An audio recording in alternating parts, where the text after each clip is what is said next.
सावंगी गंगा सावंगी किनारा येथील काही शेतकऱ्याच्या आज रस्त्याच्या प्रकरण संदर्भामध्ये आपण त्यांना विचारणार आहोत.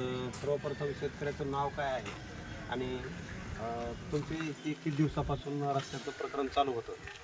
नमस्कार, मी गजानन हरिभाऊ टेकाळे, राहणार गंगा सावंगी येथील शेतकरी असून माझ्यावाल्या शेत रस्त्याचं प्रकरण हे इसवी सन 2012पासून चालू होतं.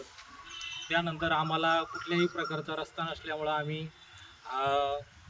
तहसीलदार परतूर यांच्याकडे अर्ज दाखल केला. त्या अर्जाच्यानुसार 2013ला आम्हाला तहसीलदार साहेबांनी आदेश दिले रस्त्याच्या प्रकरणामध्ये. आणि त्यानंतर समोरचे जे विरोधार्थी आहेत यांनी स्टे आणला आणि स्टे आणल्याच्या नंतर पुन्हा ते आम्ही स्टे हायकोर्टातून उठविला. पण हायकोर्टाच्या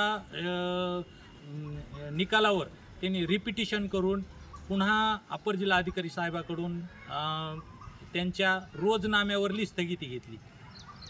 जवळपास 12 म्हणलं तर किती त्यांना आज 14-15 वर्ष पूर्ण होऊन रामाचा वनवास फिटल्यासारखं त्यांचा रस्त्याचं होणं. बाबा, तुम्ही काय सांगाल या रस्त्या संदर्भामध्ये? तुम्ही काय सांगाल?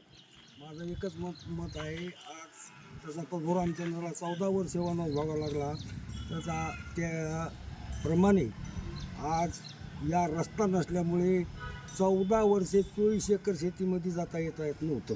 तर आज प्रशासनाचे मी असे आभार मानतो की त्या प्रशासनाने आपल्याला रस्ता आज मोकळा करून द्यावा, म्हणून त्यांचे अत्यंत आम्ही ऋणी आहोत.